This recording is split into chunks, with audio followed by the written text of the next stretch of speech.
আজ 17ই জুন 2025। সর্বশেষ প্রাপ্ত খবর।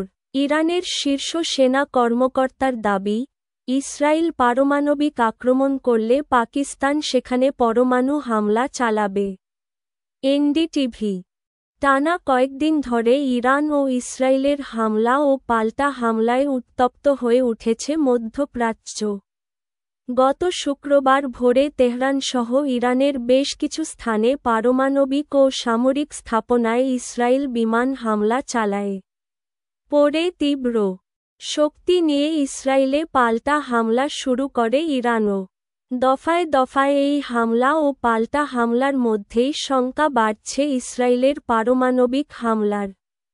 তবে তেমন কিছু হলে, অর্থাৎ ইসরায়েল ইরানে পারমাণবিক হামলা করলে পাকিস্তানও পরমাণু বোমা ব্যবহার করবে বলে দাবি করেছেন ইরানের একজন শীর্ষ সেনা কর্মকর্তা। পাকিস্তান এ বিষয়ে ইরানকে আশ্বস্ত করেছে বলেও মন্তব্য করেছেন তিনি। গতকাল সোমবার এক প্রতিবেদনে এই তথ্য জানিয়েছে ভারতীয় সংবাদমাধ্যম। সংবাদমাধ্যমটি বলছে, মধ্যপ্রাচ্যে উত্তেজনা চূড়ান্ত পর্যায়ে পৌঁছানোর মধ্যেই বিধ্বংসী তথ্য সামনে এনেছেন ইরানের এক শীর্ষ সামরিক কর্মকর্তা। তিনি দাবি করেছেন, ইসরায়েল যদি ইরানের ওপর পারমাণবিক অস্ত্র ব্যবহার করে, তাহলে পাকিস্তান ইসরায়েলের বিরুদ্ধে পারমাণবিক হামলা চালাবে। এই মন্তব্য করেছেন জেনারেল মহসেন রেজাই। তিনি ইরানের এলিট বাহিনী ইসলামিক রেভলিউশনারি গার্ড কর্পসের (আইআরজিসি) একজন সিনিয়র কর্মকর্তা এবং দেশটির জাতীয় নিরাপত্তা পরিষদের সদস্য। ইরানি টেলিভিশনে দেওয়া এক সাক্ষাৎকারে জেনারেল মহসেন রেজাই বলেন, পাকিস্তান আমাদের আশ্বস্ত করেছে, যদি ইসরায়েল পারমাণবিক বোমা ব্যবহার করে, তাহলে তারা ইসরায়েলের ওপর পারমাণবিক হামলা চালাবে। এই বক্তব্য তিনি দিয়েছেন এমন এক সময়ে, যখন ইরান ও ইসরায়েলের মধ্যে পাল্টাপাল্টি ক্ষেপণাস্ত্র হামলায় এখন পর্যন্ত দুই দেশের প্রায় 250 জন নিহত হয়েছেন। জেনারেল রেজাই আরও দাবি করেন, পাকিস্তান ইরানের পাশে দাঁড়িয়েছে এবং মুসলিম বিশ্বের ঐক্যের ডাক দিয়েছে। তেহরান এখনও অনেক গোপন শক্তি প্রকাশ করেনি, তবে পাকিস্তান এখন পর্যন্ত ইসরায়েলের বিরুদ্ধে পারমাণবিক অস্ত্র ব্যবহারের বিষয়ে কোনো আনুষ্ঠানিক মন্তব্য করেনি। কিন্তু দেশটি ইসরায়েলের বিরুদ্ধে ইরানের অবস্থানকে সমর্থন জানিয়ে আসছে। বিশ্বের মাত্র 9টি দেশের কাছে বর্তমানে পারমাণবিক অস্ত্র আছে এবং ইসরায়েল ও পাকিস্তান উভয়ই সেই তালিকায় রয়েছে বলে জানিয়েছে আন্তর্জাতিক পরমাণু নিরস্ত্রীকরণ সংস্থা (আইসিএএন). এনডিটিভির প্রতিবেদনে বলা হয়েছে, ইসরায়েলের বিরুদ্ধে পারমাণবিক অস্ত্র ব্যবহারের বিষয়ে ইরানকে দেওয়া পাকিস্তানের এই আশ্বাসকে সরাসরি সামরিক প্রতিশ্রুতি না বলে কূটনৈতিক সমর্থন হিসেবে দেখা হচ্ছে। কারণ এই সংঘাত শুধু মধ্যপ্রাচ্যেই সীমাবদ্ধ নয়। যুক্তরাষ্ট্র, ইউরোপ ও এশিয়ার অনেক দেশ এতে কৌশলগতভাবে জড়িত। যুক্তরাষ্ট্রের প্রেসিডেন্ট ডোনাল্ড ট্রাম্প বলেছেন, তিনি ইসরায়েল ও ইরানের মধ্যে একটি চুক্তির চেষ্টা চালিয়ে যাচ্ছেন। তবে তিনি ইরানকে হুঁশিয়ার করে বলেন, যদি তারা যুক্তরাষ্ট্রকে আঘাত করে, তাহলে মার্কিন সেনাবাহিনী এমন শক্তি নিয়ে ঝাঁপিয়ে পড়বে যা ইতিহাসে আগে কখনো দেখা যায়নি। এদিকে পাকিস্তানের প্রতিরক্ষামন্ত্রী খাজা আসিফ এক অনলাইন পোস্টে বলেন, ইসরায়েলের পারমাণবিক ক্ষমতা নিয়ে পশ্চিমাদের চিন্তা করা উচিত। কারণ এই সংঘাত শুধু একটি অঞ্চল নয়, পুরো বিশ্বকে বিপদে ফেলতে পারে। ইসরায়েল একটি বেপরোয়া রাষ্ট্র, যাকে সমর্থন করে পশ্চিমা দুনিয়া ভয়াবহ ভুল করছে।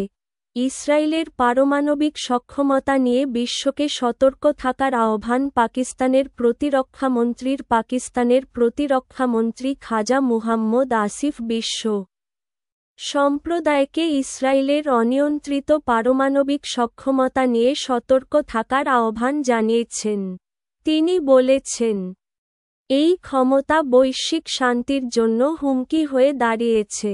এই খবর জানিয়েছে পাকিস্তানের বেসরকারি টেলিভিশন চ্যানেল এক্স, সাবেক টুইটার, এ প্রকাশিত এক জোরালো বিবৃতিতে খাজা আসিফ বলেন, ইসরায়েলই একমাত্র রাষ্ট্র যা আন্তর্জাতিক পরমাণু নিয়ন্ত্রণ কাঠামোর বাইরে থেকে কার্যক্রম চালাচ্ছে এবং এখনও পারমাণবিক অস্ত্র বিস্তার রোধ চুক্তি এনপিটি-তে স্বাক্ষর করেনি। ইসরায়েল এনপিটির সদস্য নয়, এমনকি কোনো আন্তর্জাতিক চুক্তির সঙ্গেও যুক্ত নয় যা তাদের পারমাণবিক কর্মসূচির জবাবদিহিতা নিশ্চিত করে, বলেন তিনি। খাজা আসিফ ইসরায়েলের পারমাণবিক কর্মসূচিকে দায়িত্বহীন ও অনিয়ন্ত্রিত আখ্যা দিয়ে বলেন, এটি বৈশ্বিক নিরাপত্তার জন্য একটি গুরুতর হুমকি। তিনি জোর দিয়ে বলেন, পাকিস্তানের পারমাণবিক কর্মসূচি কেবল জাতীয় প্রতিরক্ষা এবং জনগণের নিরাপত্তা নিশ্চিতে পরিচালিত হয় এবং দেশটি আন্তর্জাতিক নিয়মনীতি ও অস্ত্র বিস্তার রোধ নীতিমালা কঠোরভাবে মেনে চলে। পাশ্চাত্য দেশগুলোর প্রতি সমালোচনা জানিয়ে আসিফ বলেন, ইসরায়েলের প্রতি অন্ধ সমর্থন আঞ্চলিক ও বৈশ্বিক স্থিতিশীলতা বিঘ্নিত করতে পারে। ইসরায়েল যে সংঘাত সৃষ্টি করছে তা গোটা অঞ্চল এবং এর বাইরেও ছড়িয়ে পড়তে পারে। পশ্চিমা বিশ্বের পক্ষপাতমূলক সমর্থন এক বিপর্যয়কর পরিণতি ডেকে আনতে পারে, সতর্ক করেন তিনি। তিনি আরও বলেন, বিশ্ব সম্প্রদায়কে এখনই ইসরায়েলের কর্মকাণ্ড নিয়ে কার্যকর ব্যবস্থা নেওয়া উচিত। এদিকে, এর আগে একটি জাতীয় সংসদ অধিবেশনে প্রতিরক্ষামন্ত্রী খাজা আসিফ দাবি করেন, 2019 সালে ভারতীয় বৈমানিক অভিনন্দন বর্তমানকে ফিরিয়ে দেওয়া ছিল আত্মসমর্পণ, যা পাকিস্তানের জাতীয় মর্যাদার জন্য ছিল লজ্জাজনক। তিনি বলেন, আমরা এক শত্রু পাইলটকে আটক করেছিলাম, কিন্তু 24 ঘন্টার মধ্যেই তাকে ছেড়ে দিয়েছিলাম। তখনও আমরা লজ্জিত ছিলাম, এখনও লজ্জিত।